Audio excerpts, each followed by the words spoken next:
If you're among the 800,000 Hoosiers who don't have health insurance, getting low-cost coverage for your family might seem like an unsolvable puzzle. Luckily, you've already got a partner right here in Indiana. Covering Kids and Families is ready to help you unravel the mystery to make sure your kids get the great health care they deserve. Chances are you're eligible too.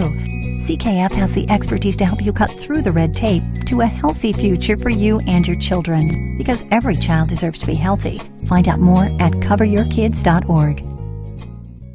Teams read teams. That's kind of been the new thing for high school.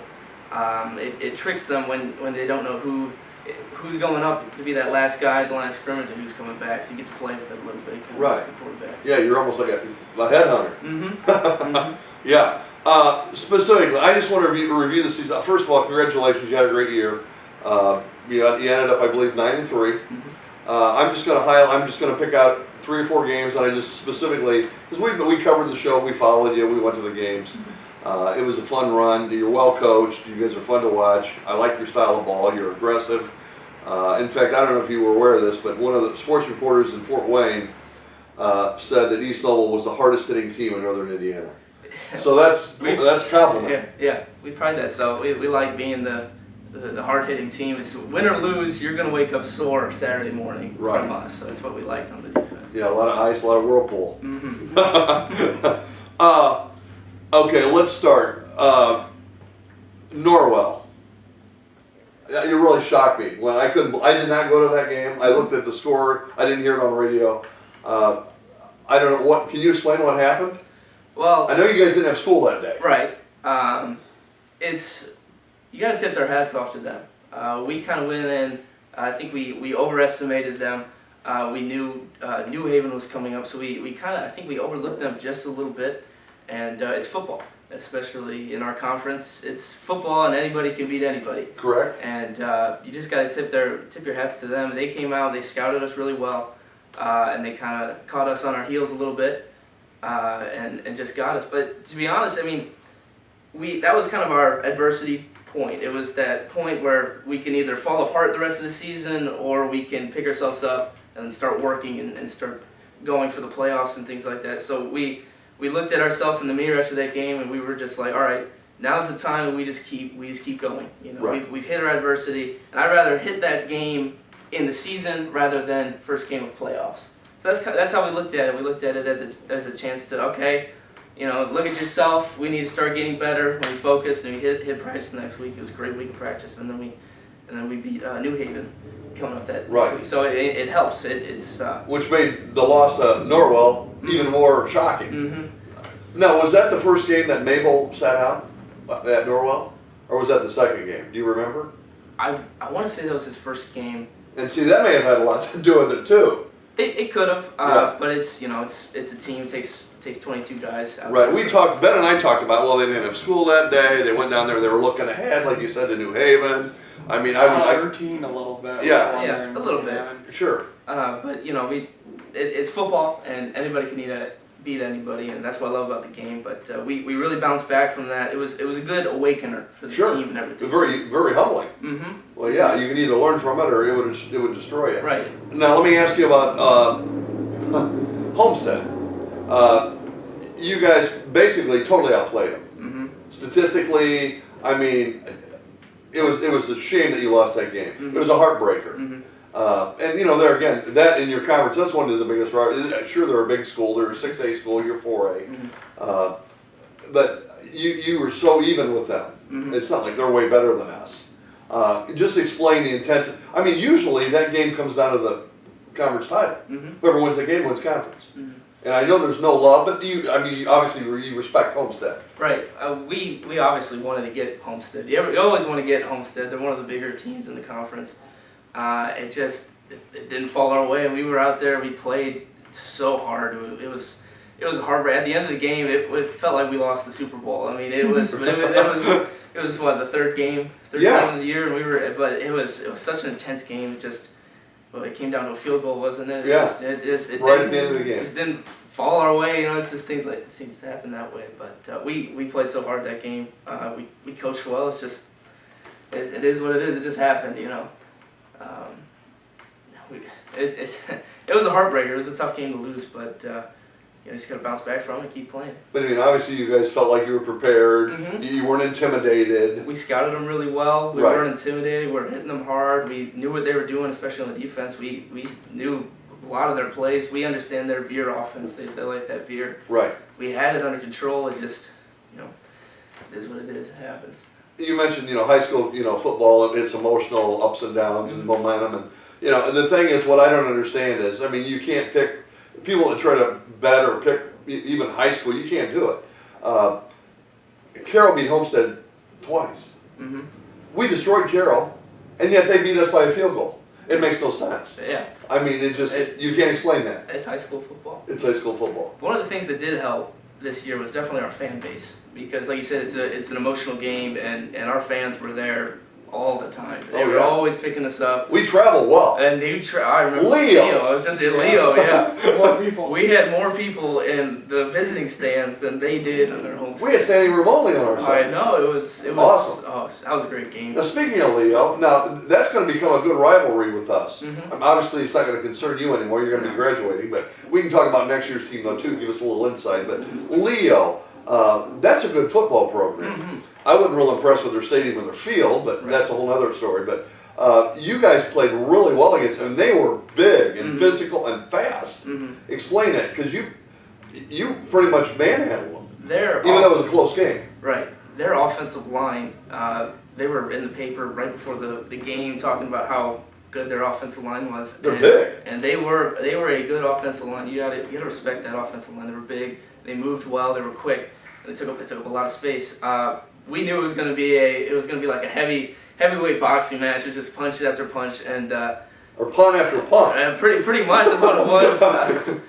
But our offense came through, and we knew that it was going to be that type of game. So our defense was focused on, we got to get the ball. We got to stop them, get the ball to the offense, and give the offense as much opportunity as they can. Field position. Yeah, to get them to score. That was because we knew it was going to come down to maybe even a field goal, and then it was a physical game, big physical game. I was mostly I was a stand-up most of that game. I was mostly like a D lineman that game, just because of their packaging and things like that. But they were good. It was such a good game, such a big emotional game. It was a playoff game, and our fans were there just cheering. It was a great game, and I'm glad we came out on top. Just gotta respect them. They were a good team, and they're coming to our conference not next year, but the year after that. Correct. Yeah, 15, I think. I think that's going to start turning into a rivalry. Oh yeah, well it's fairly close too. Mm-hmm. It's only 45 minutes over there. Mm-hmm. Now, obviously, we ended up the season. I got to bring it up. We played at St. Francis. We played the Winger. Mm-hmm. I don't need to explain the tradition. You're very familiar, I'm sure, with the Winger. They've got, I think, 23 or 24 sectional titles. I don't know how many state championships, 7 or 8 probably. I mean, it's a traditional power. Mm-hmm. So losing to them is no big deal. We didn't play well, though. I mean, the first quarter we get behind. Mm-hmm. We had a couple turnovers. Mm-hmm. You can't do that against a good team, obviously. Right. I think it was a fumble on the kickoff. Is that what it was? Yeah. Something like that. First play of the game. Fumbled the kickoff, and then they got the ball. And turnovers. You can't do it against a good team. And they're a good team, and they executed on the turnovers. And it's just, they scouted us well. They were a good team, and they went to state. Obviously, they're lost by a point. Right, they're a good ball club, and it stings to beat them, but we had a good run, and I'm proud of our team. I'm proud of what we've done this year. I'm really proud of how we got the community together, right. How well we played, how we got the school together. It was such a great ride. It's been a while since we've gone even that far. Sure. And I was so proud, even though we lost, even though we didn't go even farther. I was so proud of all the coaches and all the fans and all my teammates and the program. I think it's gonna be great for the program for the next couple of years. Other than that first quarter at Dwyer, which we were behind, I think 17-0. Mm-hmm. The next 3 quarters were basically even. Mm-hmm. But I mean, you're not going to catch up on a good team. Yeah. Now the other thing is that you look back and you think, wow, Dwyer went to the state, they lost by a point, probably should have won. They went for 2, and I don't know why. Yeah. So they get beat by a point. We're close to being there. Our sectional, you know how good it is. Right. If you win our sectional, you got a shot to go to Indianapolis. Mm-hmm. So you think our future next year is bright? Yeah, I think so. I think especially our coaches is going to help us keep going. Our fan base. We as seniors, we want to leave that stepping stone. You know, every senior class wants to leave that stone to keep going up. Legacy. Yeah, that legacy. So, I mean, last year seniors set the bar. We came out, we're going to go here. So now they're going to set up here. We're just going to work our way there. It's going to give us some time. We're going to get there eventually.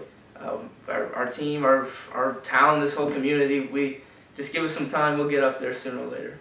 Benjamin, I'm going to turn it over to you. I know you've got you followed him there, especially at the end. We went to a lot of the games. Yep. What do you want to ask this guy? It was a fun ride, especially at the end. It was fun to watch you guys and you know, we really thought there was obviously big things for that team, and you guys showed it. Tell me about a couple of your highlights or your things that really stand out to you when you think back on your year. One of my favorite games. My two favorite games would probably be the New Haven game and the Carroll game. That New Haven game, they came in number 2, ranked in the state. This big New Haven team, and we remember last year when we beat them in the Mud Bowl, as we might call it. They were on our turf, and it always feels good beating someone that you're not supposed to beat. You know, and that's what we did. We went out there. We weren't scared. There was never a point in time that we were like, oh man, they're number 2. We should, no, we were out there defense. We were flying around. We were making big hits, hitting them hard, just attacking it. And that's how we played our football. And I thought that was one of our best games as a team. And then that Carroll game, you know, the Tranquils. I think one of them just signed at Notre Dame or something like that. Yeah, he did. And those two guys, they're great players. Don't get me wrong, but it was great to beat them. You know. Again, it's a big school. Now, are they brothers or twins? Those two. I think one is a senior, one is a junior. Okay, they're not twins. That'd be a long labor, a 2-year labor. Right. What else, Ben? You got? What is a defense? What did you guys try to do most games? Just basic game plan strategies. What did you guys usually go for? Goals? Hit the quarterback. Hit the quarterback and force turnovers. My job, because I'm the outside, is mostly on the option. I have quarterback responsibilities, and I've learned that the more times you hit a quarterback, the quicker he wants to pitch it and get away from you. Oh, sure. So and the quicker he wants to speed up all of his reads and things like that. So that was our focus was physical. We're going to hit you hard. And then create those turnovers. And then really, turnovers was our biggest. I think we broke our record from last year. We had 32 or 33, I can't remember. I think you were in the 40s, weren't you? Like 41 maybe? Or 39? Something. We beat it from last year. I can't remember what it was. Force turnovers, because it's our job to get off the field as quickly as we can and get the ball to our offense and let those guys score the points. Mm-hmm.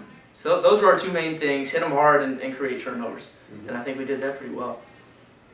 And then my last question is, tell everybody about your off-season schedule, how you prepare for the football season that coming year, because I know there's a lot of work that goes in that people just don't know about. People don't see weights. Oh yeah.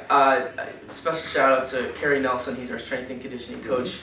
He's super guy. He's a great guy. He's a genius. He knows what he's doing.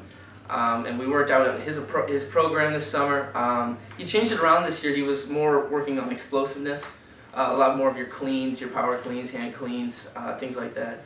A typical summer week is you have weights three times a week, and then you do 2 days of running, which would be your track workouts, which are not the most fun. I'll tell you that they're not the most enjoyable things in the world, but you need to do it, and it's great for you. And they call them the track workouts and all that running and getting prepared, and then you'll have practice at night once or twice a week, and then it's important. It's a lot of work that goes into it, and it's a lot of that off-season work. And then soon in August you'll hit your 2-a-days, and that's always fun.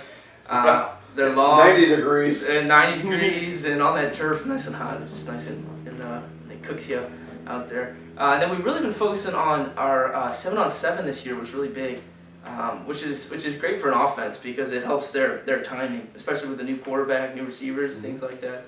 And it's more hurry up too, isn't it? That was our focus this year, and you got to get that timing down with your receivers and things like that. And then lets the defense and the DBs play around with coverage and things like that. Like we went to Pike I went to a couple other 7-on-7 tournaments and did really well. And then we had our Midnight Madness to start our 2-a-days. That was a lot of fun. We stayed all night at the school until midnight on that first day of 2-a-days. We practiced at midnight, and that just kind of set the tone for the year that we're going to be attacking it. So a lot of work paid off, and I think we had a great year because of it. Now that summer, getting back to that's a great question, Ben. Mentally though too, it even prepares you. Because you got to really focus. You got to think, why am I doing this? Is it going to be worth it? And it is. Well, it gets you. You know, you start seeing the bigger picture. Okay, I'm doing this because when we play New Haven, I want to be stronger. And mentally, it gets you thinking. Exactly. Yeah. You have to be prepared going into it. You have to sell yourself to the program. Right. Those coaches buy into it. Yeah, those coaches are going to get you where you want to go. Just trust them. Special shout out to Rick Hewlett. He was my outside linebacker coach, and I probably wouldn't be here talking with you guys if it wasn't for him. He's a genius. He knows what he's doing. Pete Kemp, great coach. Amstutz, great coach. Bloomfield, great coach. I mean, we have a great coaching program. It's really helped us. Well, you had a great career. We appreciate it. It seems like it was Boyles and Peterson and Osborne. And tackle in the backfield. I mean, you guys. It was fun to hear your name. Yeah. And we heard it a lot. You had a good career. You had a good season. Obviously, he's a good student. He's also, like you said, the extracurricular. You're also into the theater, and this guy's very well rounded. Very few kids can do. You're good in the spotlight. Some people don't like that. Well, thanks. I mean, you handle that role well, and there again, you should be proud of that. I know your parents are proud of you. I appreciate it. And it's been fun watching you. Good luck. Maybe next year, or if you come back, and I don't know what your goals are. If you plan on playing football next year or college, but let us know where you're at so we can follow you. All right. Appreciate you having you on the thanks show. for having me. Thanks, Jake. Thank you. You had a great season. Thanks. And tell your folks hello. All right, I will. And we're going to wrap up here part 1 of the show. We'll be back in just a few minutes to cover East Level sports and highlight the Colts.